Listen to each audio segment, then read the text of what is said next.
ಕೇವಲ ಅದ್ವೈತ ಪರಂಪರೆಯ ಒಬ್ಬ ಯತಿಯಾಗಿ ಇವತ್ತು ನಾನು ಮಾತಾಡ್ತಾ ಇಲ್ಲ. ನಾನೊಬ್ಬ ಹಿಂದೂ ಧರ್ಮದ ಸನಾತನ ಧರ್ಮದ ಒಬ್ಬ ಸಂತನಾಗಿ ನಾನು ಇವತ್ತು ಮಾತಾಡ್ತಾ ಇದ್ದೇನೆ. ನಾನು ಒಟ್ಟು ನಮ್ಮ ಹಿಂದೂ ಧರ್ಮದ ಒಂದು ನೆಲೆಯಲ್ಲಿ ನಾನು ಇವತ್ತು ಮಾತಾಡ್ತಾ ಇದ್ದೇನೆ. ಇಂಥ ಘಟನೆಗಳು ನಮ್ಮ ಸಮಾಜದಲ್ಲಿ ಇದು ಘಟಿಸಬಾರ್ದು.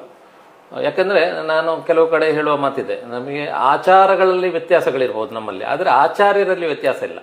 ಎಲ್ಲ ಆಚಾರ್ಯರು ಕೂಡ, ಯಾರು ಮಧ್ವಾಚಾರ್ಯರಿರ್ಬೋದು, ರಾಮಾನುಜರಿರ್ಬೋದು, ಶಂಕರ ಭಗವತ್ಪಾದರಿರ್ಬೋದು, ಅಥವಾ ಇನ್ಯಾರೋ ಮತಾಚಾರ್ಯರಿರ್ಬೋದು, ಹಿಂದೂ ಧರ್ಮವನ್ನು ಪ್ರತಿಪಾದಿಸುವಂಥ ಎಲ್ಲ ಆಚಾರ್ಯರು ಕೂಡ ಅದು ನಮಗೆ ಒಂದೇ ಇರೋರು. ಮತಗಳಿದೆ, ಮತಗಳು ಬೇರೆ ಬೇರೆ ಅಭಿಪ್ರಾಯಗಳು ಎಲ್ಲರ ಹತ್ರ ಇರ್ಬೋದು. ಒಬ್ಬೊಬ್ಬರಿಗೆ ಮತ ಅಂದರೆ ಏನು ಅಭಿಪ್ರಾಯ. ಮಧ್ವಾಚಾರ್ಯರು ಒಂದು ಅವರ ಅಭಿಪ್ರಾಯವನ್ನು ಮಂಡಿಸಿದರು, ಶಂಕರಾಚಾರ್ಯರು ಆ ಕಾಲದಲ್ಲಿ ಅದ್ವೈತ ಮತವನ್ನು ಮಂಡಿಸಿದರು, ವಿಶಿಷ್ಟ ಅದ್ವೈತವನ್ನು ಮಂಡಿಸಿದರು.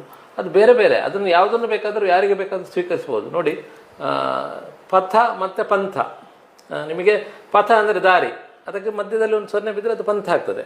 ಯಾವ ಪಂಥವನ್ನು ಕೂಡ ಯಾರು ಬೇಕಾದರೂ ಅನುಸರಿಸ್ಬೋದು. ಒಂದು ಮಾರ್ಗ ಇದೆ ನೋಡಿ, ನಮ್ಮ ಹೆದ್ದಾರಿ ಇದೆ, ನಾವೆಲ್ಲರೂ ಹೆದ್ದಾರಿಯಲ್ಲೇ ಸಂಚರಿಸೋದು. ಒಬ್ಬರು ಕಾರಲ್ಲಿ ಸಂಚರಿಸ್ಬೋದು, ಒಬ್ಬರು ಬಸ್ಸಲ್ಲಿ ಸಂಚರಿಸ್ಬೋದು, ಒಬ್ಬರು ಆಟೋ ರಿಕ್ಷಾದಲ್ಲಿ ಸಂಚರಿಸ್ಬೋದು. ಹಾಗೆ ಅಂತ ಹೇಳಿದ ಮಟ್ಟಿಗೆ ನಾವು ಹೋಗುವಂಥ ದಾರಿಯೆಲ್ಲ ಒಂದೇ, ಎಲ್ಲ ವಾಹನಗಳು ಕೂಡ ಅದೇ ಹೆದ್ದಾರಿಯಲ್ಲಿ ಸಂಚರಿಸ್ತದೆ.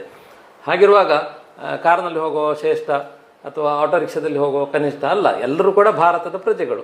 ಅವರವರಿಗೆ ಅವರವರದ್ದೇ ಆದಂತಹ ಆಯ್ಕೆಗಳಿರ್ತದೆ, ಅವರವರದ್ದೇ ಆದಂಥ ಒಂದು ವ್ಯವಸ್ಥೆ ಇರ್ತದೆ. ಹಾಗೆ ನಾನೊಂದು ಉದಾಹರಣೆ ಹೇಳಿದ್ದೆ ಅದನ್ನು.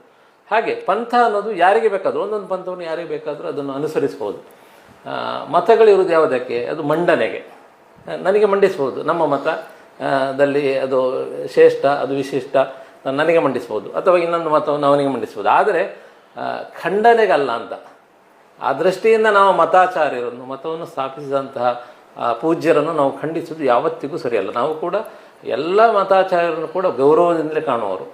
ನಾವು ಶಂಕರ ಭಗವತ್ಪಾದರ ಅನುಯಾಯಿಗಳಾದರೂ ಕೂಡ ನಾವು ಎಲ್ಲ ಆಚಾರ್ಯರನ್ನು ಕೂಡ ನಾವು ಗೌರವದಿಂದ ಕಾಣುವರು.